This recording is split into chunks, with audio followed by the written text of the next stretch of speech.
in 3, 2, 1.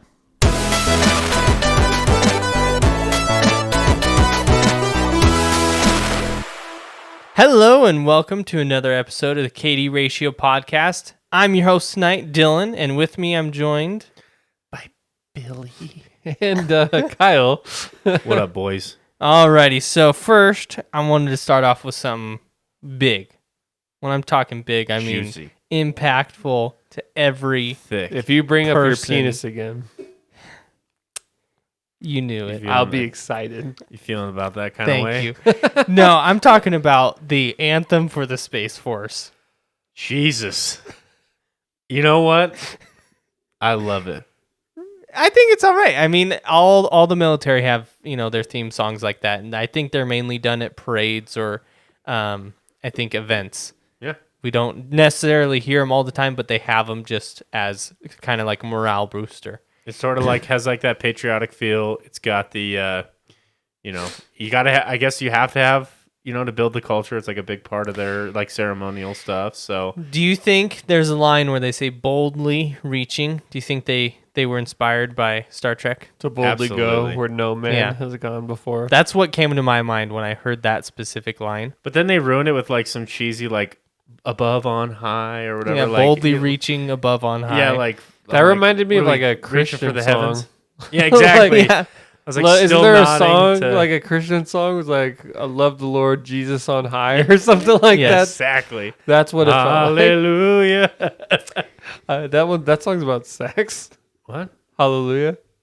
No. Yeah. The Christmas song by Pentatonics? What? They cover that song, but that's not their song. Hallelujah. Oh. It's I by heard there was Pentatonics. a secret chord Oh. that Jesus, I'm not a lyric man. David, who played and pleased the Lord. But that song is, it's about sex. It's basically about the coming together of The Oh, coming together. Yeah. And the going. Well, Anyway, it exists. It's there. I'm not going to talk much more about it. yeah. But that's a perfect segue into the first topic of tonight. I recently have been able to watch a lot of YouTube, and I watched Vsauce. He does his Mind Field episodes. He released them for free. For all you great- boomers out there, Vsauce, you Yeah. know them. I'd recommend go watching them. They were really good, informative. But one of them I was really interested in, and it was should we talk to aliens, and what should we say? And I wanted to get your guys' opinion on what, if you had the opportunity to send a message to space, what would you put?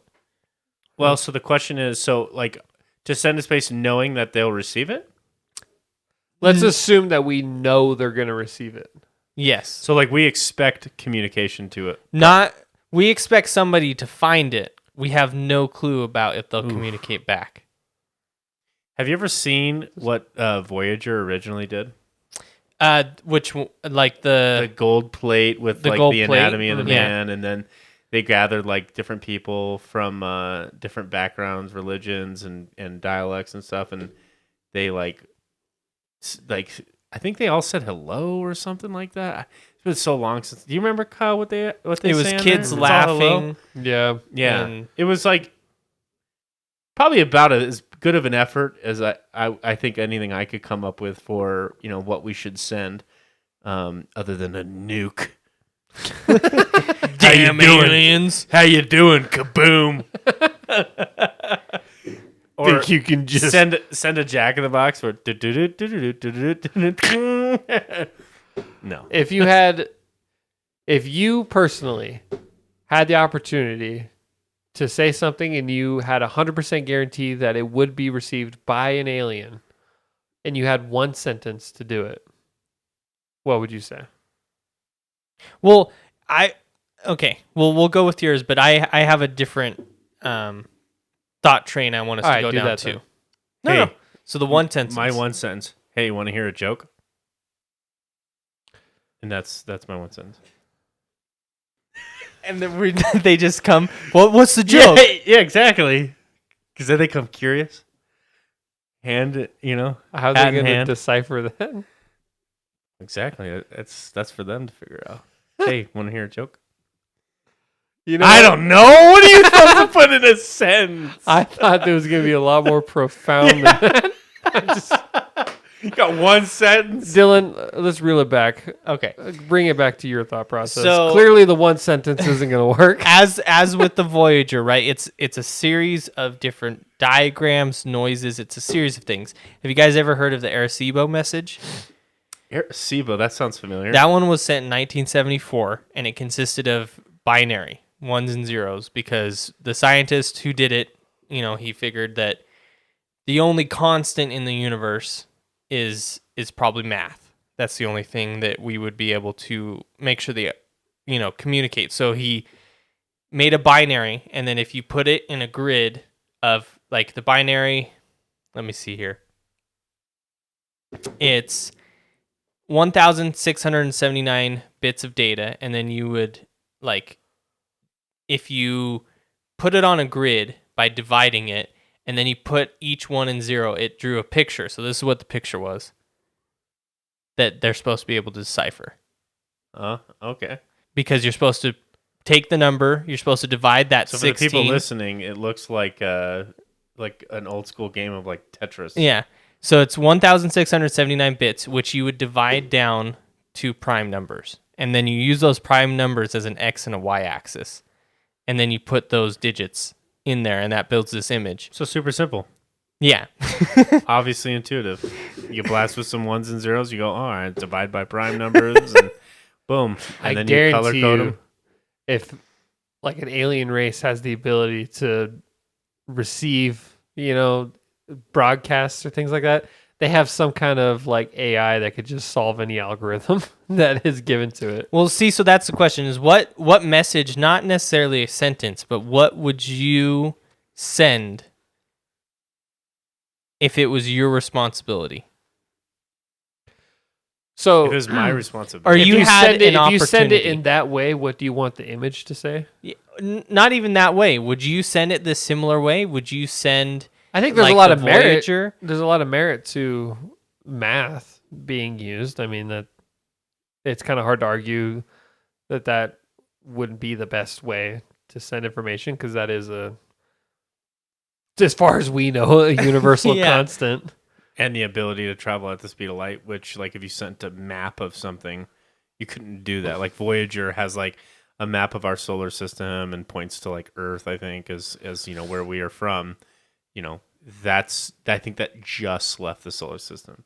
I think that, like, light itself takes, like, 8 hours to leave the solar system. So, that's been traveling for 20 years after multiple planetary, swings. If it somehow falls in a wormhole or something. Yeah. But So you definitely would want to send it, encrypted in some way, or not encrypted, but encode it in some way where it's digital, but also, travels at some kind of wave.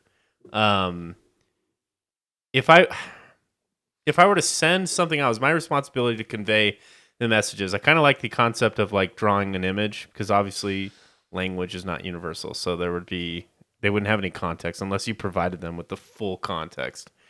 I honestly think I would, if I could encode it in a way where, kind of like the image you showed me, I would paint landscapes, like have artists come in and do up renditions of like Earth, that's and exactly where I the was human gonna go with it. experience, like a sunset or people coming together, during a natural disaster, or like heartbreak or love and compassion and maybe even war. Like you just show like the human experience through art. That's realistic art, not like some abstract weird shit that would just confuse them.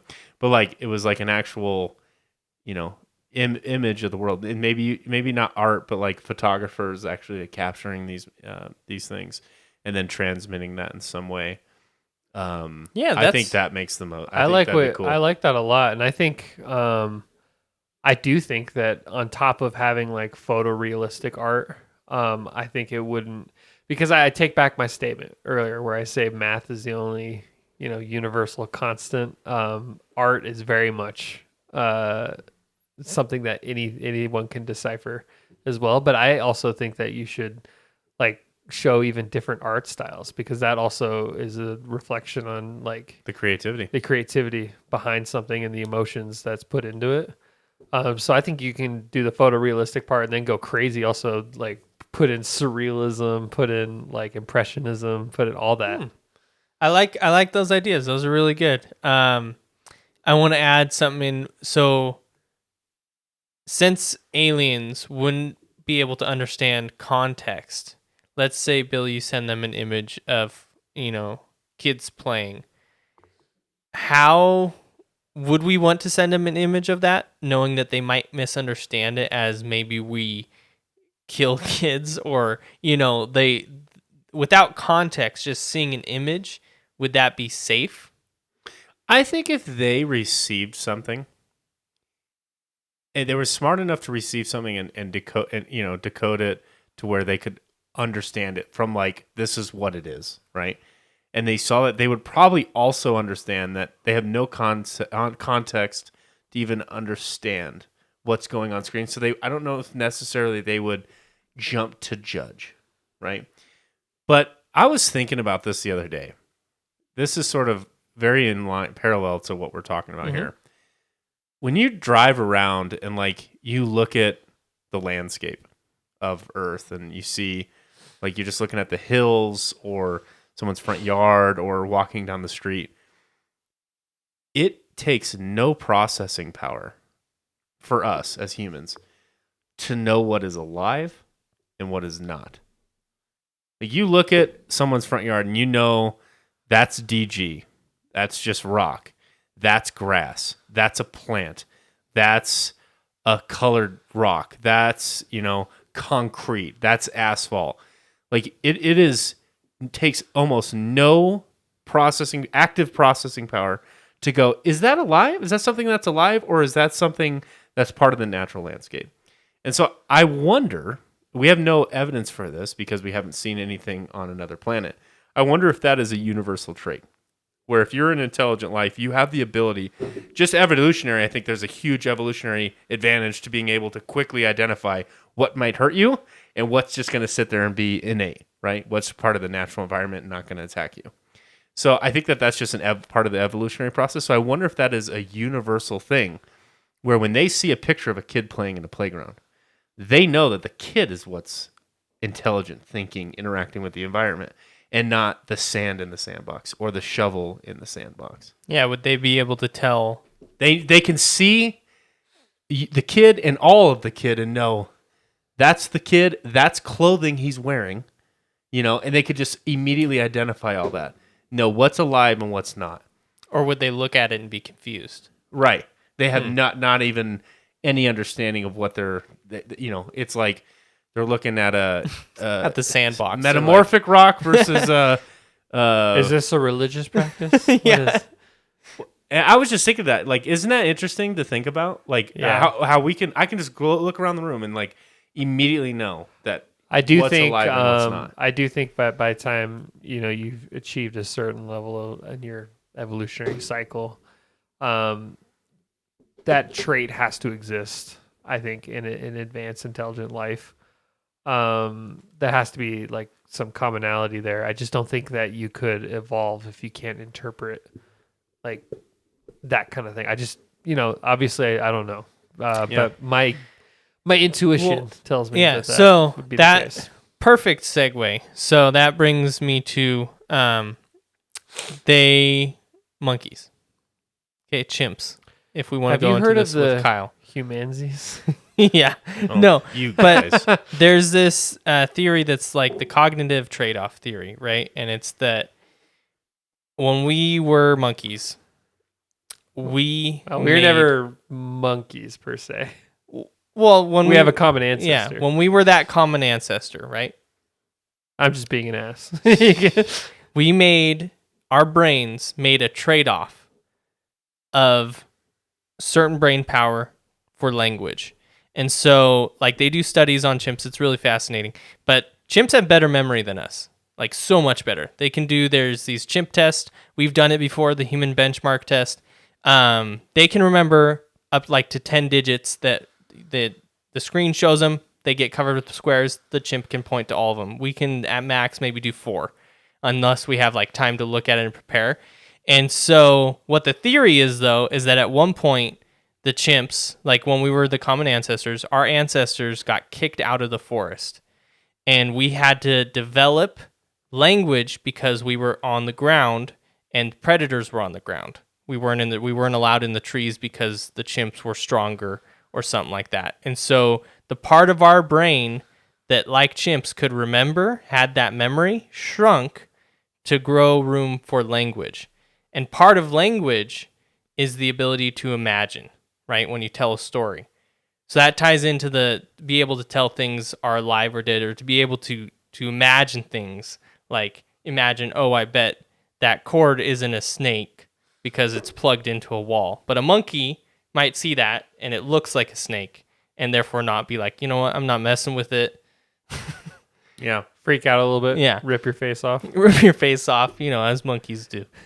But I find that study fascinating because it shows that if there was something special that gave us the ability to think and to imagine, which is really what makes us special, is the ability to imagine.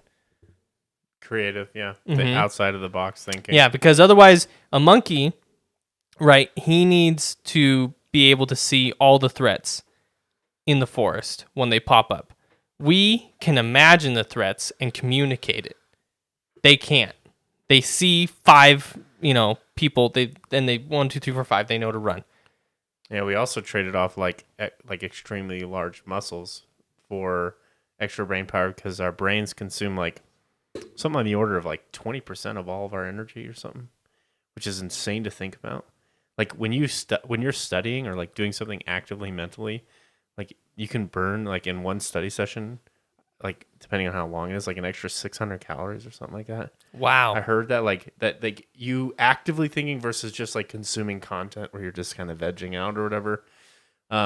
You putting your brain to work really cranks up in terms of like how much energy is demanded. So we couldn't evolve with like these large brains and also just naturally carry an insane amount of weight because we would just have to eat so much food to be able to sustain that.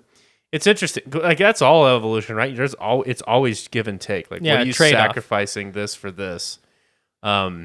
Because with language, you can almost fake memory, right? Like you can have like a wisdom of a group of people that comes together and sort of.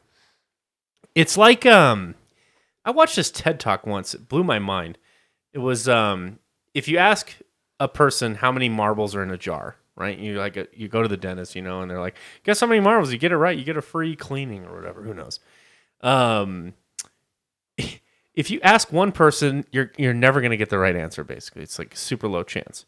But if you ask 100 people that question and then you average them, I heard that too. It's within like 5% of what it's like very close to what it is. It's very weird, and the same thing works with like Vegas betting odds. Where like you have a bunch of people taking one side of the bet and a bunch of other people taking the other side of the bet, and it averages out to, for the most part, a lot of times being pretty damn close to what ultimately is the outcome. And it's just like this very strange, like collective wisdom that when you sort of put everyone's efforts in sort of an unbiased, effort together, you come out with something that's pretty close to the solution. But isn't that weird? Like you can get pretty much how many marbles are in there pretty close. Just by asking people who have no idea, they're just throwing out numbers. Mm-hmm. It's absolutely fascinating to me. Yeah, and then just imagining with the brain. Another thing I want to touch on is, what if we could combine all of our brains? Meta. But you can actually model out a human brain. So you can have people operate the different functions of a brain, and then it'll work. Explain that to me. So, okay. Again, I'm going to reference the Vsauce minefield. And he did an episode on it. But he did a occipital lobe to what is the amygdala? Whatever recognizes images, right? They mapped out the process your brain takes from eyes to that part of the brain, and they were able to get it to work. So they had people up front get a fraction of a card that has a line or a curve, and it's a number, right? They took a number, they wrote it out, and then they split it up, gave bits and pieces to each part of the eye. The next layer then would look to see, and if the eye said it received a line, they would raise a flag, the people behind them, and it was this chain that eventually... Like a game of telephone. Kind of, but not necessarily. There's no verbal communication. Right. It's just signals that go up if this, then this. If this, then this. And it was accurate every time. Like with what the image was? With what the number was. Oh, with what the number was. Yeah. So he did 8. It got 8. He did 7 with a line through the middle. It got 7. He did 6. They guessed 6. So it was fascinating to watch. There was no verbal communication, but because of the signals and how they mapped it out to work just like our brain processes it, it worked. And so you can make a human brain. Yeah, I mean, what's crazy is like, I think we just mapped out like all the neurons of like a tapeworm or something like this. And that's like, it has a little over like 1,000 or so neurons, I think. And so, I mean, potentially you could just have like a computer chip, for each one of those neurons and then program them to interact in the way that they actually interact. And you can sort of recreate the mind of a tapeworm, which is, I mean, that sounds insane to even think about, but it's still maintaining biological basic processes.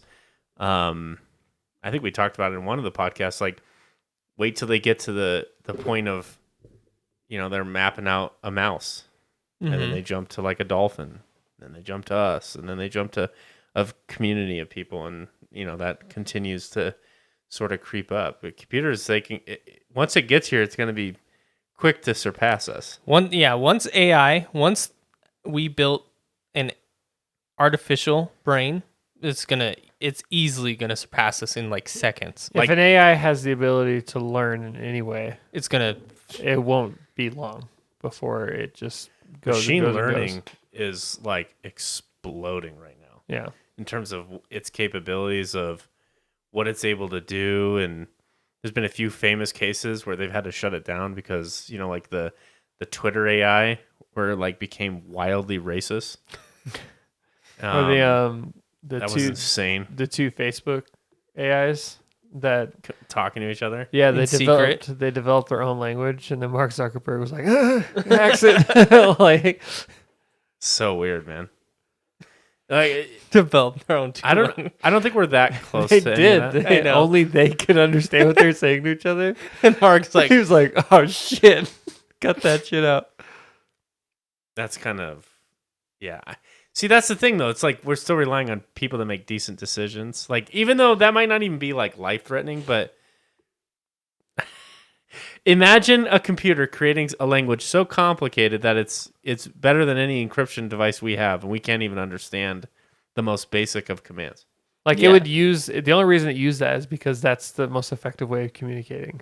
And I don't know how long it took before they did that, but it wasn't long because I remember reading an article that was like Mark Zuckerberg and Facebook are working on their new AI. And then literally like, it felt like a week later, they're like, AI shut down amongst language controversy. Like, so, I mean, that's just what you've heard about. Yeah. What shit's going on at Google that they don't talk about? Yeah. There isn't actually a real life CEO of Google. It's an AI. Yeah. Mark Zuckerberg. He's a robot. What if he was actually killed by these AI and he is that AI? I could see it. He's a weird guy. How many times have we seen that plot in the movie?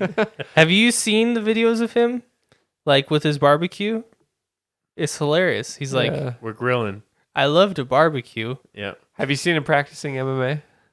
No. Yeah. It's a very alien-like. Sipping water at the Senate meeting. It's what an AI would think a human looks like. He just did the Rogan podcast, and Joe Rogan made him drink water like a human being. He's Joe like, Rogan asked him too. Yeah, He's it was like, so funny. You look like a robot. He's like, well, I wasn't exactly in an environment that's conducive to natural human behavior. And then, like, the top comment was like, "That's exactly what a robot would say." Yeah. I know, Kyle. You were looking up something. Were you able to find it? Oh, it's not super relevant now. But it's just that group, as the intelligence raises in a group pattern. That's something that it's been the narrative of a lot of different sci-fi novels that I've read in the past. Usually it's like if there's like in a story, if there's like an advanced wolf-like creature, they get smarter as the pack grows. And that's why wolves are always in packs. And so it made me think of that, but I couldn't get the exact info. But I always love when you talk about that in a story. And Larry Niven has a lot of characters that are written like that, where a society, as the population grows, they get smarter and smarter, and so they're like this collective, almost supercomputer by the time they make contact with another race. And it's very interesting. Kind of interesting. Yeah, that made me think. I played a video game with that exact concept. Scarlet Nexus on Game Pass. It's like humans have superpowers, and you can amp those superpowers by like linking your brain with another person, and then you link multiple people into your brain, and it's like, huh. So I wonder, do you think we would ever go there? Well, I was just thinking this. Like, let's say an AI gets out of control and becomes And we like have sentient. to combine our brains to defeat it. Well, think about it. Like, is it more effective to try and build more machines, or was it most effective for that supercomputer AI to develop a virus that infects everyone and then just turns 8.5 billion people into its compelling, like, willfully compliant soldiers? The solution is to create an intelligence to solve the problem of machine versus man, and then the Reapers are born. Yeah, no. Like literally, I'm just saying that this is definitely something that they've touched on in sci-fi, and like they just literally they just make it to where we don't even have a choice in that. We just become compliant. So what would we have to tell Robot if you guys were in control? You were the lead scientist developing a new artificial intelligence that is going to take off. What would be the one rule you put in place to make sure that it doesn't? you need more than one. Okay, what would be your set of rules? Why are you mad at me about that? I'm just like, yeah, I would. One rule is not enough. One rule to rule them all. What's So what would be your set of rules? Well, I think what's his name already has a good 3 rules that they talk about all the time. Just build it within a loop, and have that loop fail when it shows any sign of aggression or like willingness to harm a human, and then it shuts down itself.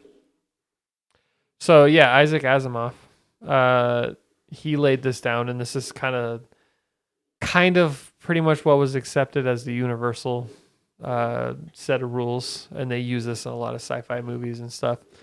But a robot may not injure a human being or through inaction allow a human being to come to harm. That's first rule.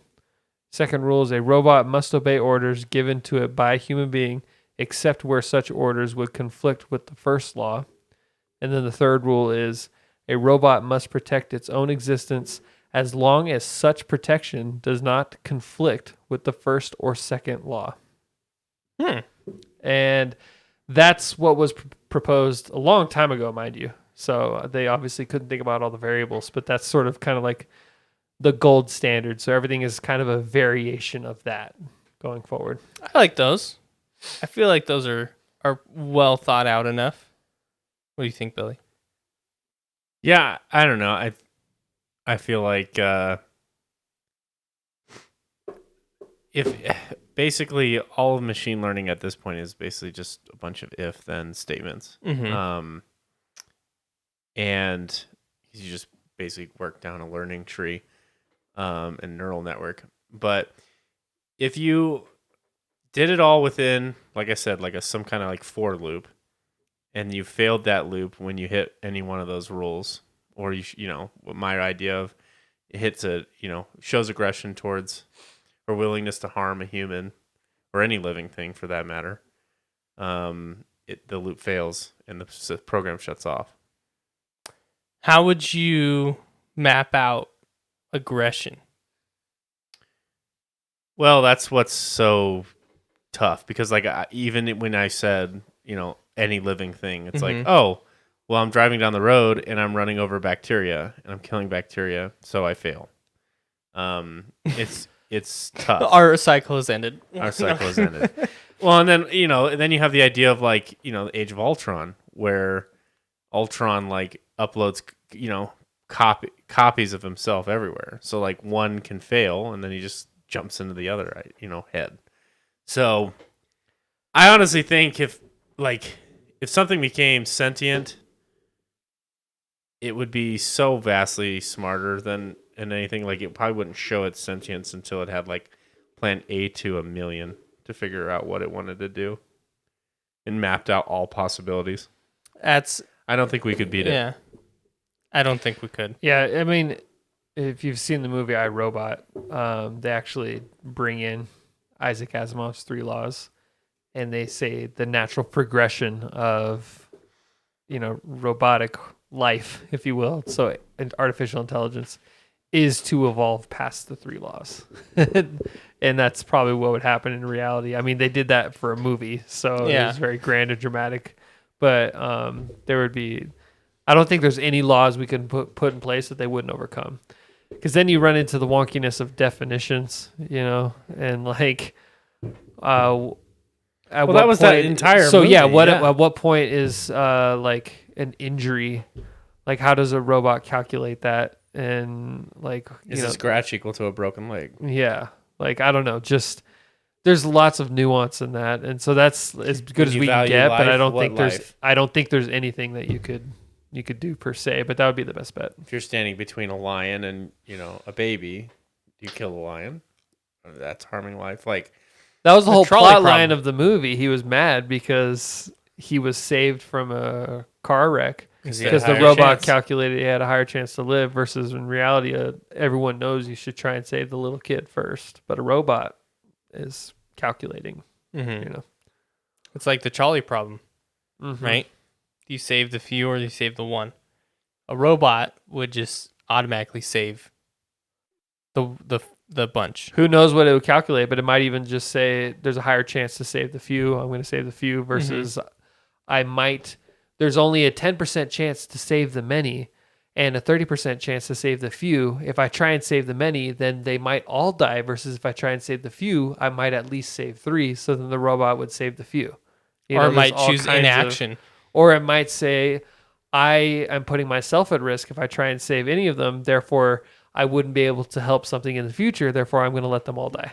You have no idea what an AI is going to think in a situation like that. I would love to meet somebody who's in the field of developing AI, just to kind of see how they're doing it, right? Because you have to. I'm interested in how they're trying to do it, because these are very complex things. Yeah, I mean, a great podcast to go and listen to is Lex Friedman's podcast. I thought you were going to say ours. No, about this field in particular. Okay. He has amazing conversations with amazingly interesting people about these sort of exact questions. And how do you instill what it means to love in a robot? And Lex Friedman is one of the most interesting people I've ever listened to. If you can get past the monotone nature. Monotone, which I have no room to talk, but I think I actually like his delivery because it's just very it's very serious. He takes a very serious tone, but he also is just so fascinating because he's such a talented human being, and he's interested in so many different things. So he has just incredible conversations about these kind of questions with a bunch of people. So definitely recommend checking that out, because he goes into depth on just everything. Sometimes politics, sometimes human nature. He's super into MMA too. It's just funny. He had a whole podcast episode with George St. Pierre. It was funny. It's like a black belt in jiu-jitsu or something, I think. Yeah, he's Wow. he's no joke. And like a black belt in jiu-jitsu is like it's like Very a 10 physical. year ordeal. Mm-hmm. It's not like taekwondo or karate or whatever that you can kind of get a black belt in like a year or so. It is almost a lifelong pursuit to achieve that level, like of 3-4 days a week in the studio. Yeah, it's crazy. And he's just like a very interesting human being. So go check it out. But I don't think any of these are going to come up in our lifetimes. And I don't even know. There's much smarter people than me or any of us in here. No, They're like I don't believe it. taking this challenge on. And again, like we talked about at the beginning of this podcast, where like if you take enough great minds and you put them together, the average sort of finishes in the middle. And, or the average is the average, obviously. And I think that that's what's going to happen here, where you're going to get enough people with enough diverse background that have these inputs on these sort of things. And as they answer these questions, I think the result is going to be something fantastic. I lean much more to the optimistic side. Yeah. I think we have to be, because if you're just pessimistic about it, I don't know. I think the future of humans is technology. Like hybrid, us becoming one with machines. Absolutely. Synthesis. Yeah, I think that's our natural evolution. I don't, because we are already designing stuff to help us evolve. We're evolving ourselves by designing technology, basically. Yeah, and look at the adoption. Like, people are so willing to. I've seen people like put chips, like take their Tesla car key or whatever, and implant it in their skin, so that they can just get into their car without having to like. I tried doing that with my Ram truck. Yeah, Didn't work. Was it really now my blunt? arm hurts. people are insane. Like, and this is like not even early stage. It's like not a stage yet. People are just like willing to do this. So you don't need everyone to adopt. There's 8 billion people on planet Earth. Get 0.001% adoption. You've got a couple million people there. Yeah. You know what I mean? That's a pretty big sample size. So I don't know. It's I just think that I'm optimistic for it, because I totally agree. I think it's going to be some hybrid type situation where we sort of evolve with technology. I think that would be the best scenario for AI. Is we need to immediately, as soon as it starts to happen, just include it in us. Yeah. So that it can't get rid of us. But then maybe, who knows? Man, Maybe I it'll don't be know. like your weak human meat bag. I'll override your brain. Get rid of, Yeah, rid it of would you. just control our thoughts. I don't know. I like the idea of it handling a lot of like the more lower imaging processing. Like, I would love the idea of being able to drive. Not that we wouldn't have self-driving cars by this point, but like it being able to handle the functions of driving, and then I can be left to think or have my Downloading thoughts, or a software read a book, update to know how to or- do something right Yeah. off the bat. oh, I want to be this today. You know, Like and you know, Matrix. Yeah. I learned Kung Fu. I know Kung Fu. and there's like no more skills gap. You know, because everyone has the same. I mean, you're skills. still limited by what your body can physically do, but then you have technology Then it turns into To- cyberpunk. compensate for that, and then at that point, when it's body modification, then it's cyberpunk. Yeah, we get- then it's I need to buy new arms so I can beat people up, or That's all you want to do is Yeah. just beat people up. I want solar panels on my shoulders, so I don't have to eat anymore. I can. What's just stand interesting out in the sun. world of cyberpunk is, at least in cyberpunk, the game, AI has been like outlawed. but it is But it's still present. Yeah, it's They're- present. actually, they're controlling everything. yeah. They're the ones. AI is what's pulling all the strings and controlling everything, and at the same time, it's outlawed. Like, it's so ironic because they don't realize that these things are happening. Like the Joseph Perales, is that his name? Yeah. He's the most interesting quest line to me. I love that. I hope it gets expanded. It's so fucking creepy to think about, though, because like this AI is controlling this guy's life. So he's a political candidate, and manipulating him. They start manipulating his brain by putting chemicals into his house to change how he thinks to Yeah, what so he's not even aware. yeah, He he, doesn't- has no he's- clue. and you can make him aware. And then if you do, like he says, I'm gonna figure out what I can do here, and he goes off, and then like 2 days later, you get like a text message from from him that's just like he's like rambling. It doesn't make any sense. And then like another one that like basically is saying that like they've overwritten him or something and like kind of reset it back to where he doesn't remember that at all. And so like this whole like this guy's entire life is being controlled and manipulated by this AI. Super creepy, but also one of the most interesting quests in that game for sure. I would Wow. love a DLC on that, and I think that it might go that direction. Because that quest has to do with the blue-eyed man, right? Yeah. Mm-hmm. And the blue-eyed man. Oh yeah, might- that's another thing. During that whole quest, you're being watched by this guy that has these blue eyes, and they don't actually tell you that, but like people have gone back and they've looked and they've seen him, yeah, like different around key points. and, He's like, watching you. Yeah, Damn, that's weird. yeah, but I think that's more realistic as to what would happen with AI. It wouldn't be some Terminator, Yeah. Skynet is taking over. It would be like Super a subtle. seamless transition Yeah. to where we wouldn't even realize it Yeah. happened until it AI happened. would all of a sudden be like, you know what? Actually, it's better if I don't. You're happy with this? Oh yes, I am. I am And happy. that's it. Yeah. It's like that. It's like what we talked about, where like if aliens came and then they just implanted in our brains like memories of playing with aliens, and all of a sudden it was just normal.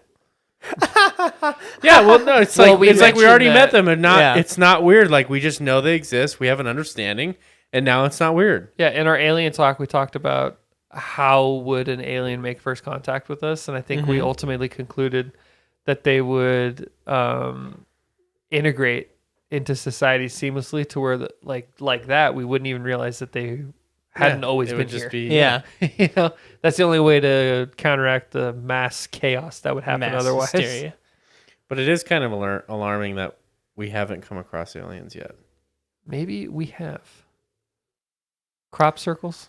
Yeah, but like Dogs. in a meaningful way is what I'm saying. No, But I mean, like, guarantee you. Well, I can't guarantee you actually.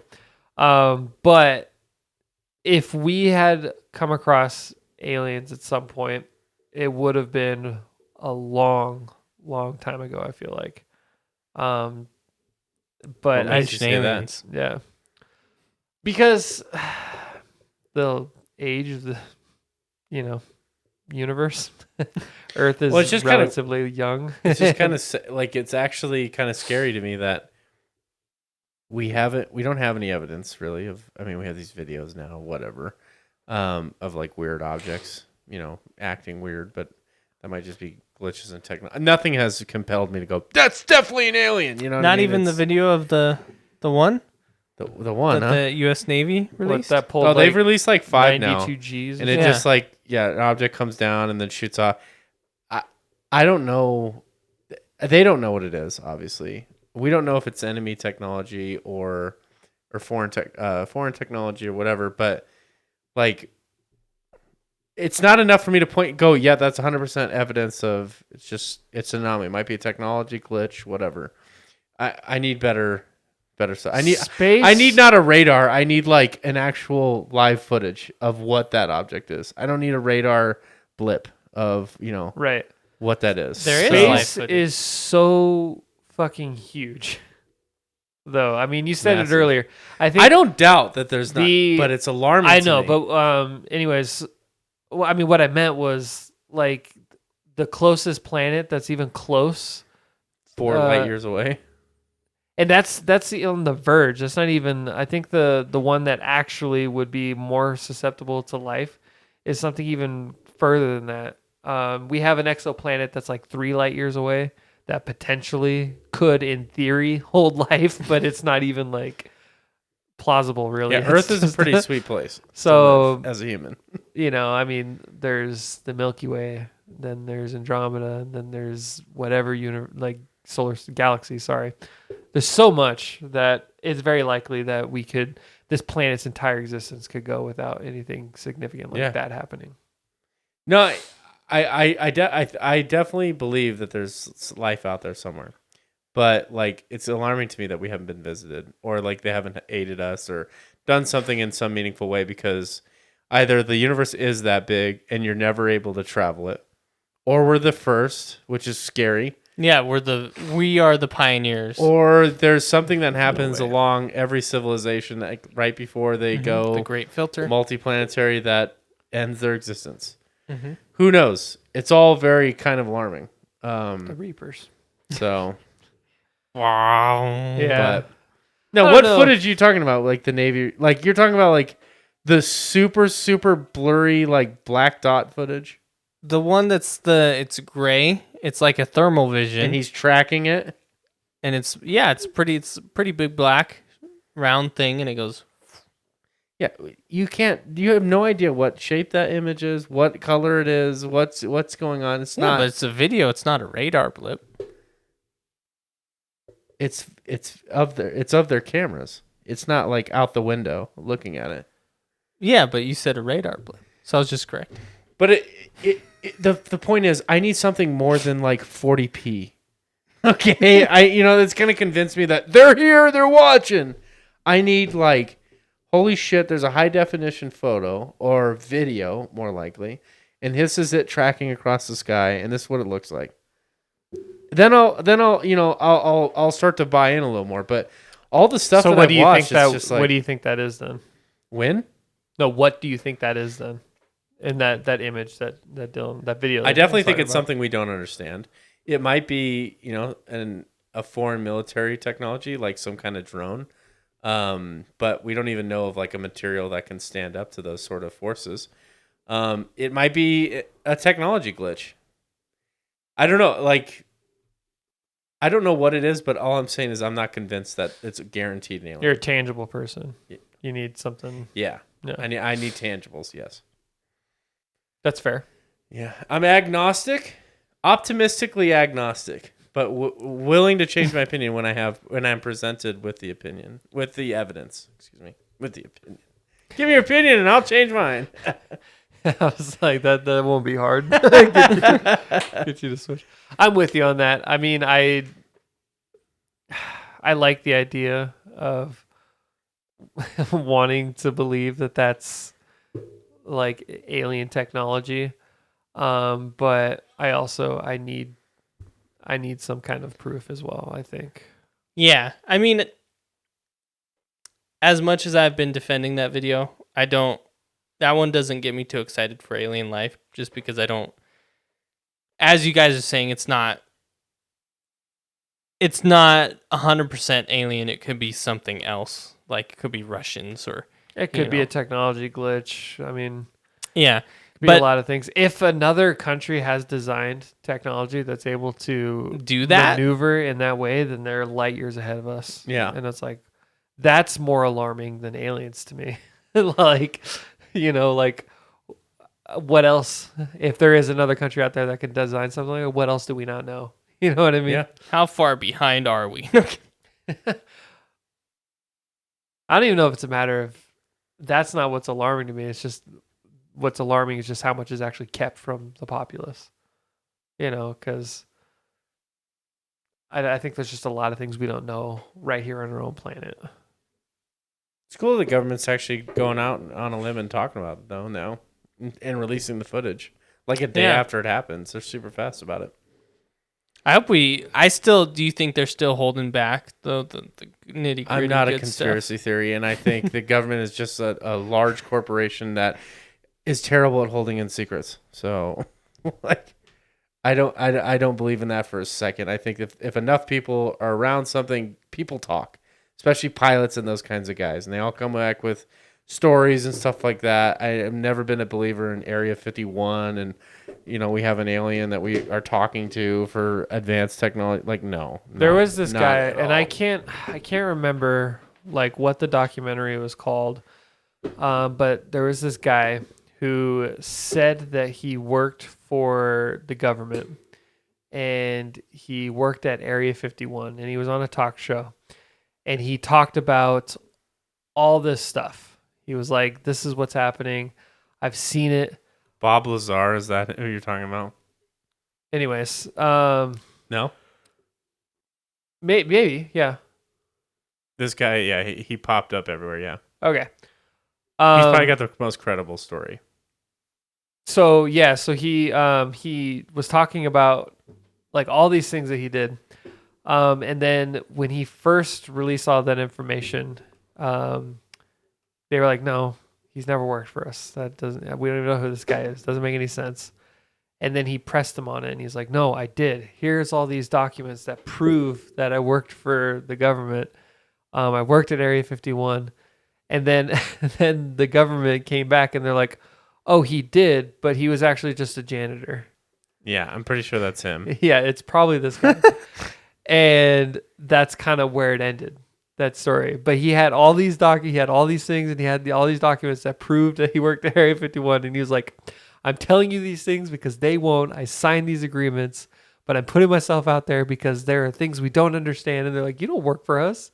And he's like, "No, there's proof." And they're like, "Oh, well, actually, you were just a janitor." And then they released like his record that showed he was just a janitor.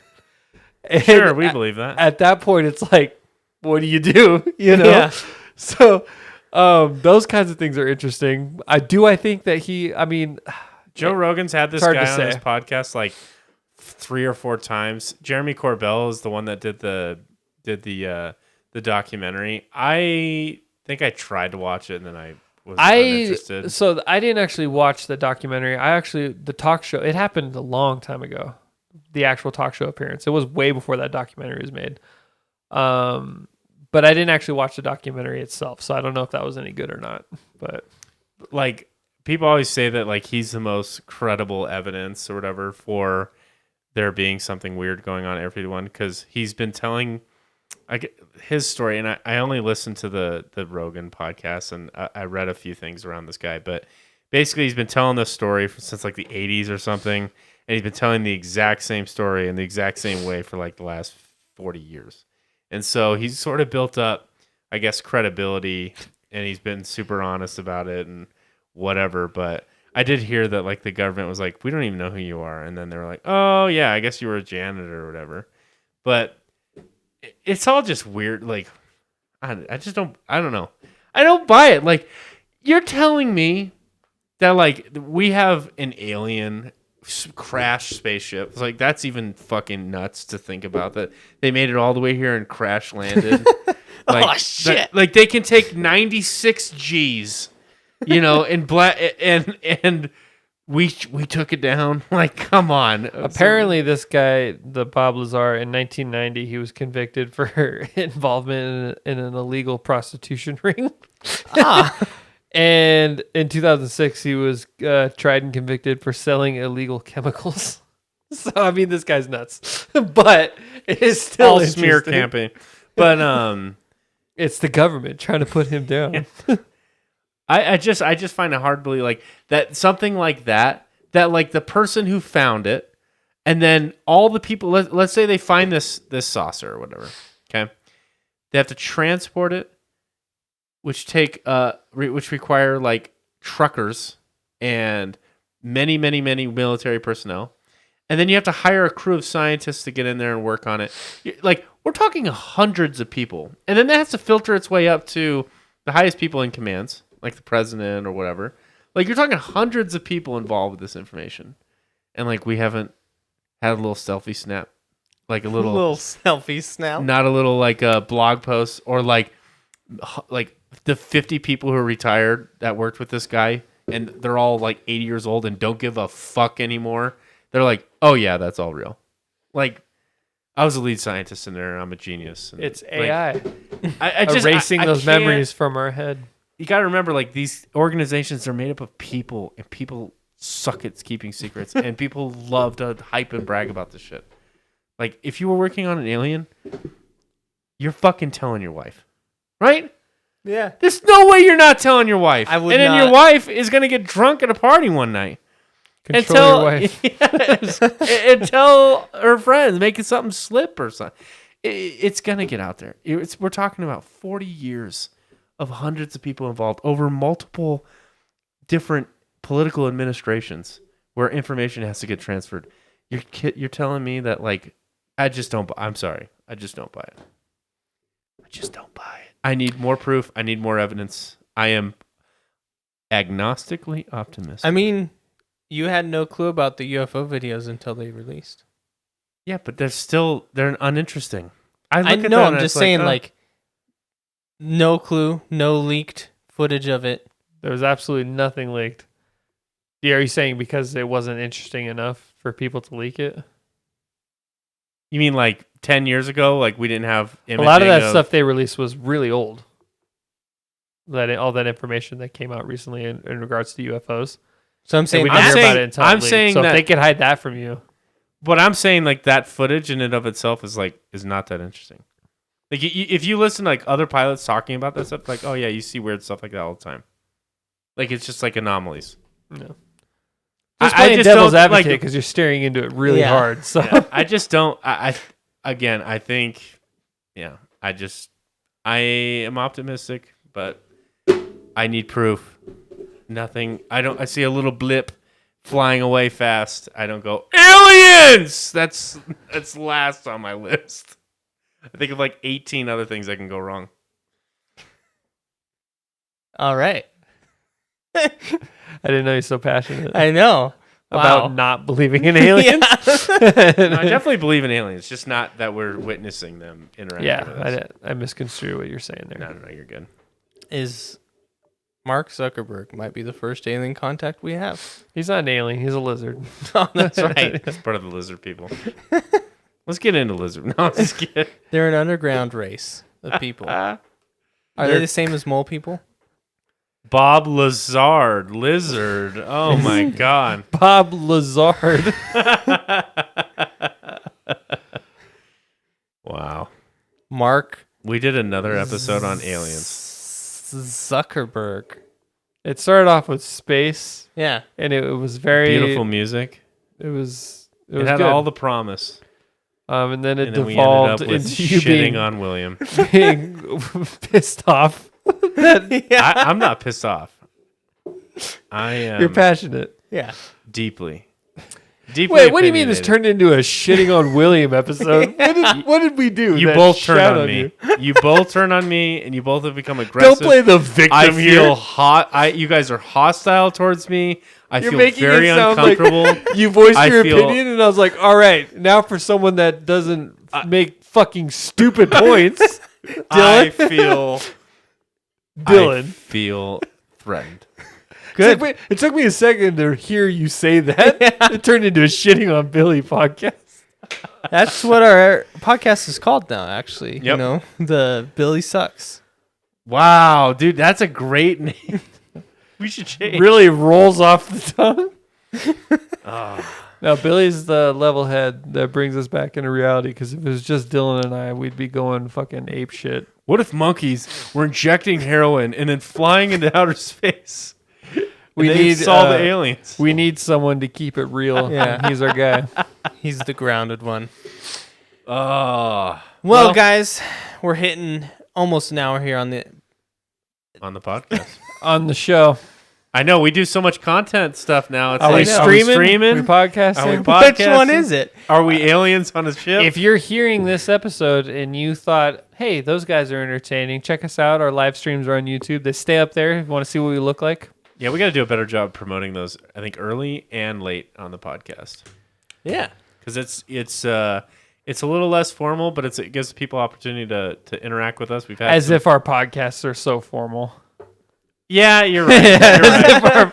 But it's a little more loose. You get to see our screen like as we share, and like we get to interact with you guys, which is Yeah. fun. Some people have showed up, and it's been a lot of fun. We did a cool Elden Ring boss tier list. I want to do another tier list next time.